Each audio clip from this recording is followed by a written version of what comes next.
Welcome to success ગુરુ ધોરણ 11 વિષય એકાઉન્ટ. આજે આપણે જોશું ચેપ્ટર 1ના પારિભાષિક શબ્દો. તો ચાલો શરૂ કરીએ. સૌથી પહેલા આવે છે મૂડી. ધંધાના માલિકે ધંધો ચલાવવા માટે પૂરી પાડેલ રકમને મૂડી કહે છે. આ રકમ તરીકે ધંધાનો માલિક રોકડ, માલ કે મિલકત ધંધામાં લાવે છે. ટૂંકમાં માલિકે ધંધાને આપેલ અવેજ એટલે મૂડી. ધંધામાં થયેલ નફો કે ખોટ પર ધંધાના માલિકનો અધિકાર હોય છે. નફો થાય તો મૂડી વધશે અને ખોટ થાય તો મૂડી ઘટશે. હવે આગળ વધીએ. હવે આવે છે ઉપાડ. માલિકીની ચીજ વસ્તુ, સેવા, રોકડ કે અન્ય મિલકતો મેળવે તેને ઉપાડ કહે છે. હિસાબી વર્ષ દરમિયાન જુદા જુદા સ્વરૂપે થયેલ આવા ઉપાડની નોંધ માટે ઉપાડ ખાતું ખોલવામાં આવે છે. ઉપાડ ખાતું વ્યક્તિના પ્રકારનું ખાતું છે. ઉપાડની રકમથી મૂડીમાં ઘટાડો થાય છે. ઉપાડ ખાતું હિસાબી વર્ષને અંતે મૂડી ખાતે ફેરબદલ કરવામાં આવે છે, એટલે કે ઉપાડની રકમ મૂડીમાંથી બાદ કરવામાં આવે છે. ટૂંકમાં માલિક ધંધાને મૂડી આપે છે, જ્યારે ધંધો માલિકને ઉપાડ આપે છે. હવે આગળ વધીએ. હવે આવે છે આવક અને ખર્ચ. કોઈ વ્યાવસાયિક પ્રવૃત્તિ દ્વારા જે કોઈ રકમ પ્રાપ્ત થાય છે તેને આવક કહે છે. દાખલા તરીકે માલ વેચવાથી કે સેવા આપવાથી મેળવેલ રોકડ.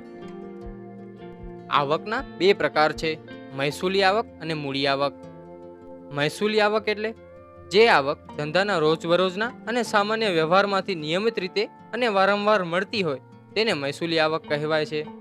મૂડી આવક એટલે જે આવક ધંધામાં નિયમિત રીતે કે રોજબરોજ મળતી ન હોય, પરંતુ અનિયમિત રીતે કે ભાગ્યે જ મળતી હોય તેને મૂડી આવક કહે છે. હવે આગળ જોઈએ. ધંધા દ્વારા કરવામાં આવેલ વ્યવહારને પરિણામે નાણાં ચૂકવવામાં આવે તેને ખર્ચા કહે છે. દાખલા તરીકે ચૂકવેલ મજૂરી, યંત્રની ખરીદી. હવે આગળ વધીએ. હવે આવે છે દેવાદારો અને લેણદારો.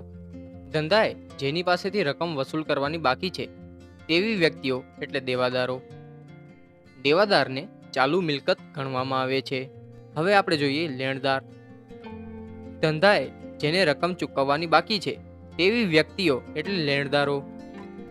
લેણદારને ચાલુ જવાબદારી ગણવામાં આવે છે. હવે આગળ વધીએ. હવે આવે છે વેપારી વટાવ અને રોકડ વટાવ. સૌથી પહેલે જોઈએ વેપારી વટાવ.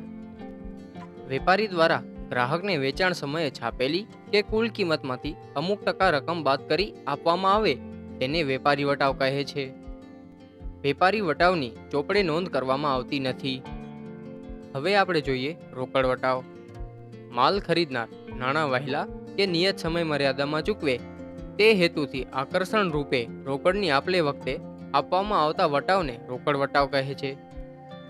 રોકડ વટાવ ચોપડે નોંધાય છે. હવે આગળ વધીએ. હવે આવે છે ઉપજ. જ્યારે વસ્તુ કે સેવા આપવામાં આવે અને તેની સામે અવેજ મળે કે મળવાના બાકી રહે તેવા અવેજને ઉપજ કહે છે. ઉધાર વેચાણમાં વેચાણની રકમ મળવાની બાકી હોવા છતાં ઉપજ ગણાય. ઉપરાંત મેળવેલ વ્યાજ, ડિવિડન્ડ, ભાડું, વટાવ વગેરે મળવા પાત્ર થાય ત્યારે ઉપજ ગણાય. આજના પારિભાષિક શબ્દો અહીં પૂરા થાય છે. Thanks for watching. આવા જ એજ્યુકેશનલ કોન્ટેન્ટ માટે સબસ્ક્રાઇબ કરો સક્સેસ ગુરુને.